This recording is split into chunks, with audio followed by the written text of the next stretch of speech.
Navy and served overseas in Africa, and was also part of the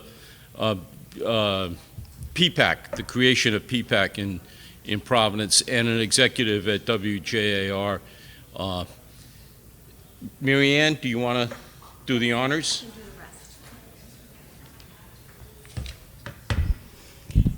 Good morning, everyone. It's my privilege this morning to present the Howard K. Award.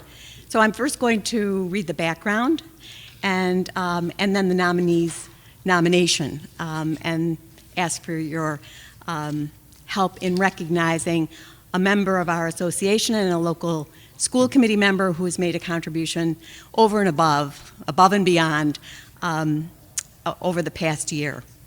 So Howard K. served on RIASC's executive committee from 1933 until his death in 1997. A member of the Newport School Committee, Howard was a champion for school breakfast programs and was a strong anti-smoking and anti-gambling advocate. A 30-year veteran of the Navy, Howard came to Rhode Island in 1973 as commander of the Navy's Education and Training Center. During Howard's tenure, the center became the largest officer education center in the United States. After returning from the Navy in 1978, Commander K stayed active in community service. In addition to serving on RIASC's executive committee and the Newport School Committee, Howard was the president of the Downtown Providence Improvement Association and served on the boards of the Rhode Island Naval Militia, the Providence Performing Arts Center, and the Rhode Island Technology Council. In a professional capacity, Howard held the position of Director of Corporate Affairs for Outlet Communications from 1978 to 1985, and was the Vice President of Bryant College from 1985 to 1991. Howard was an invaluable asset to RIASC, the City of Newport, and the State of Rhode Island. I want to read the nomination that was submitted to the Executive Committee for the Rhode Island Association of School Committees on behalf of the Lincoln School Committee and one of its members. On behalf of the Lincoln School Committee, we wish to nominate Mario Carreno for the 2025 Howard K. Award.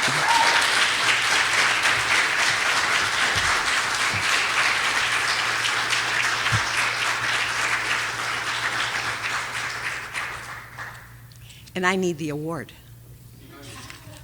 Behind you. Behind me, thank you. That would be good, because it's heavy. I have a short description of Mario's contributions, not only to the Lincoln School Committee, but also to a number of school districts and school committees across the state. So I'd like to read it. Mario was appointed to fill a vacancy on the Lincoln School Committee in 2019. And was elected to his District 1 seat in November of 2022. Too long ago. Mario came to the Lincoln School Committee at a time when the school district and the town were in the middle of a very challenging $60 million construction project at Lincoln's High School that took more than 5 years from planning to completion and made more complicated by the impact of COVID on construction and statewide projects. Even before the high school project was completed, the school district recognized the importance of addressing the many critical structural needs of our 4 elementary schools. There was also a shared interest on the part of the school department and the town leaders to address the need to provide instructional space for high school physical education and athletic programs, as well as the needs of the town's parks and recreation programs. A new building committee consisting of representatives from both the school department and the school committee and the town was formed to submit a plan to RIDE to address these needs. These projects were to be funded in part by the larger than anticipated reimbursement from the Lincoln High School building project. In November of 2023, the voters of the town of Lincoln approved a new $25 million bond to build a physical education center on the high school campus to provide additional space for the town's parks and rec programs as well. In addition, the bond also funded extensive work at each of the elementary schools, including new HVAC systems, new updated lavatories, the renovation of existing cafeteria spaces, new gymnasiums, and flexible instructional spaces. In May of 2024, the town created a permanent capital revolving fund for future school project, and Mario spoke about that this morning, and it has been a game changer in our community. The PEC opened in the fall of 2024. All the work at the 4 elementary schools is scheduled for substantial completion by June 30th of this year and will be ready for reopening in September. The school committee's building committee continues to develop a prioritized list of capital projects to be funded through the capital revolving fund. These will address both the additional needs of our schools and those of the broader community. Maximizing reimbursement dollars from the state, along with short-term federal funds and other grant dollars, has been critical to achieving the needs of the school district without negatively impacting the taxpayers in our community.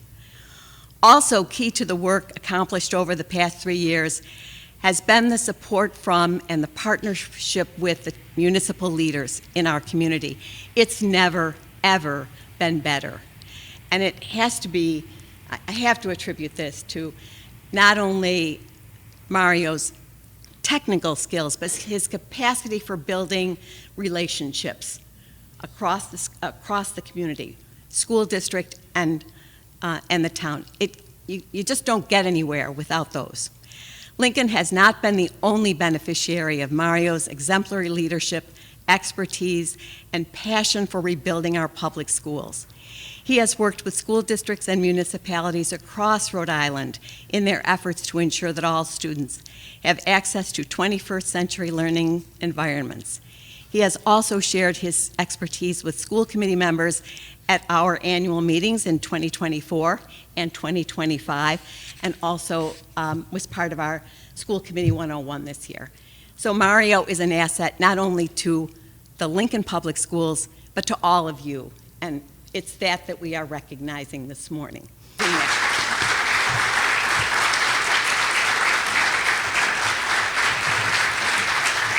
supposed to read this.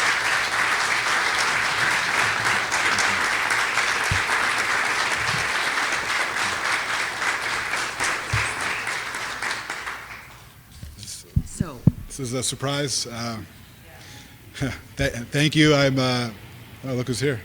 I'm at a loss of words. This is Chase, my wife Deidre, and Jack. So thank you first for letting me be on a school committee. I know when Mr. Chairman called, when there was an opening 5 years ago, the famous line after the conversation when I told her that they were going to put me on the committee, the line was, "That go-ho will rue the day." And I always remember that. So I don't have, thank you for your membership and your mentorship and your leadership. You've been on for 16 years. Thank you, Cheryl. We have a great committee. It's great when everyone works together. We have really tight meetings. We average 30 minutes or less, which we are very proud of. We have very few people come to our meetings, which I think is a testament they like what we're doing. I'm hoping that's the case, and that it's not that they don't care. So thank you. I'm very honored. I love doing this, and I like making a difference in Rhode Island. So thank you, everyone, for this. Thanks a lot. I'm glad you made it.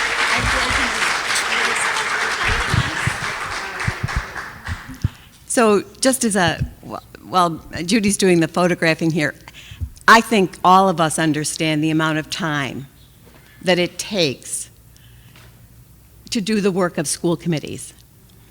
Young members with families, it's a challenge. And so Deidre and the boys are here this morning in part to recognize the fact that Mario doesn't do this alone. He does it with the support of a family who recognizes the difference he's making in our community. So we're grateful. Thanks again.